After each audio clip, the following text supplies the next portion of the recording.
If there were 3 words to describe most likely to die, it would be Perez fucking Hilton. And that pretty much sums up my review. Tune in next week, so fine. Most Likely to Die is a subpar slasher flick. I have a love for slasher movies and I can't get enough of them, but this one really does scrape the edge of what I'm willing to put up with in a slasher movie. It has its upsides, but it felt more like a daytime soap opera than a horror movie. The movie is centered around a group of friends who've gotten together for the high school reunion, which I assume is an American thing. Being British, I couldn't think of anything more pleasant to do than meet up with the twats I went to school with, but that's just me.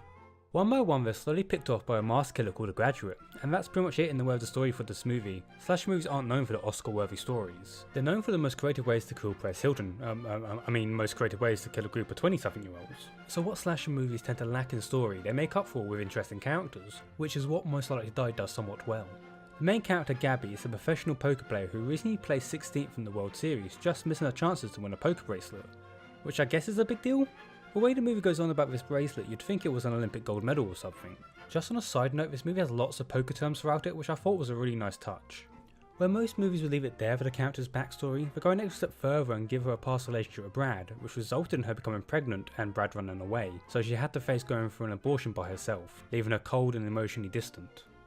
Gabby isn't the only one who they gave an interesting backstory to. Nearly every character in this movie has one. Even Perez has a backstory to him, but if the filmmakers thought giving Perez a dead boyfriend backstory to make me root for the killer any less, they were sorely wrong.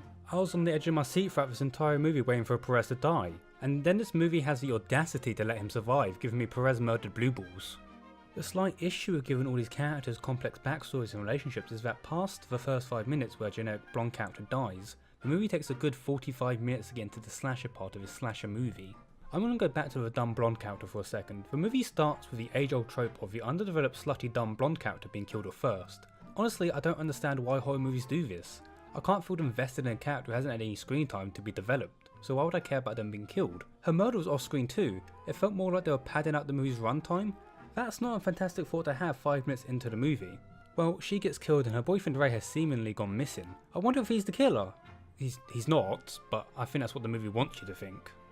One by one, the rest of the cast show up at Ray's house for their pre-reunion get-together, and none of them seems very concerned about the person who owns the house and is also hosting the party not being there.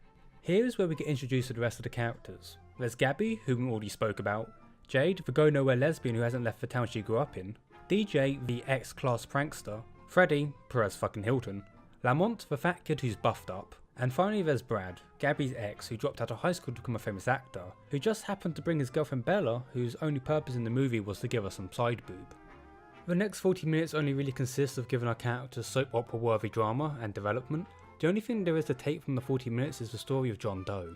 John Doe was a classmate of our cast high school. However, after they pulled a prank on him which consisted of ruining all his photos in every copy of the high school yearbook, he was found with a gun in his locker the next day and expelled, and no one's heard from him since. They finally discover a dumb blonde's body and no one seems really that bothered by it. After the initial shock, they treat it more like their pet goldfish has died rather than one of their friends. What's the number one thing to do after discovering one of your friends has been murdered?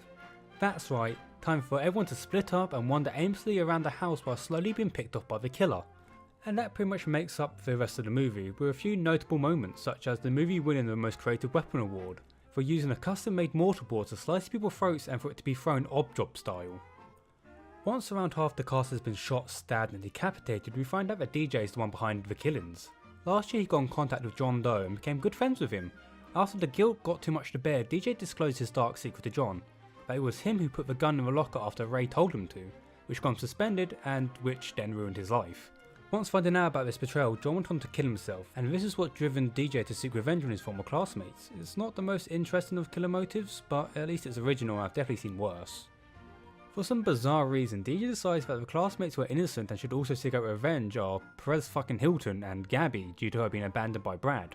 And DJ puts way too much faith in his plan and gives Gabby a gun to kill an already wounded Brad, but as no surprise to anyone, she turns the gun on DJ and kills him. And that's pretty much it. The movie ends there, after a cliffhanger of course. It should be made illegal to end your movie on a cliffhanger if you're not planning on making a sequel to it. So yeah, that's it, Most Likely to Die. A rather dull movie with a few interesting moments, worth a watch but most likely not to watch again.